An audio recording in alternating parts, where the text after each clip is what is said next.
வணக்கம் நண்பர்களே! மற்றும் ஒரு திருக்குறள் சொற்பொழிவிலே உங்களை எல்லாம் சந்திப்பதிலே மிக்க மகிழ்ச்சி அடைகிறேன்.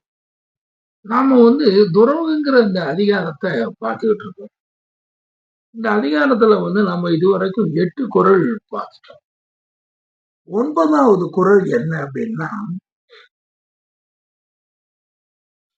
"பற்றற்ற கண்ணே பிறப்பறுக்கும்."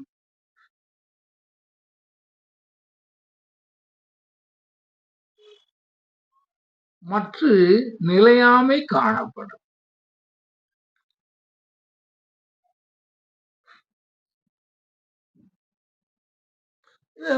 அவரு என்ன சொல்றாருன்னா, அந்த பற்றுக்கள் எல்லாமே இல்லைங்கிற அந்த இது வந்த உடனேயே, இந்த பிறப்புங்கிற இந்த இந்த பிறப்பு, இறப்புங்கிற அந்த இதுல, இந்த பிறப்புங்கிற இந்த தலை நம்மள விட்டு நீங்கிரும். பிறப்ப அறுக்கும். அது வந்து அது வந்து அது ஒண்ணும் முக்கியம் இல்லாம போயிரும். மற்று நிலையாமை காணப்படும்.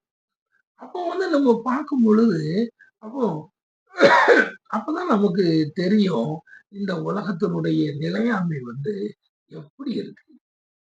ஆக நாம எவ்வளவு சரியான ஒரு முடிவுக்கு வந்திருக்கோம். எல்லாற்றையும் விட்டு நாம்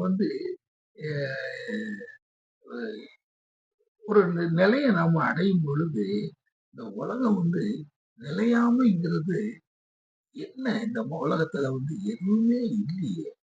அது என்ன அ இந்த நிலையாமைங்கிறது இந்த உலகத்தினுடைய அது ஒரு ஒன்றிய ஒரு பொருளாகவே நல்ல வேளை இந்த இந்த நிலையாமைங்கிறத இப்ப நாம தெரிஞ்சுக்கிட்டதுனால, அந்த பற்றுகளுக்கெல்லாம் நாம விட்டது எவ்வளவோ சரியாம போச்சு.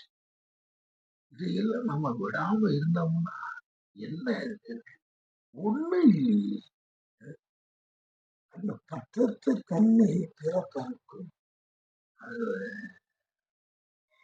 அப்போ இத பார்த்த உடனே, அது நல்ல வேளை நாம அப்படி ஒரு பற்று இல்லாம வந்தோம். ஏன்னா, இந்த உலகமே நிலையில்லாத இந்த உலகத்துல நிலையாமை குடியிருக்க அப்படின்னு சொல்லி அதுக்கு அது சந்தோஷப்பட்டுக்கிறோம்.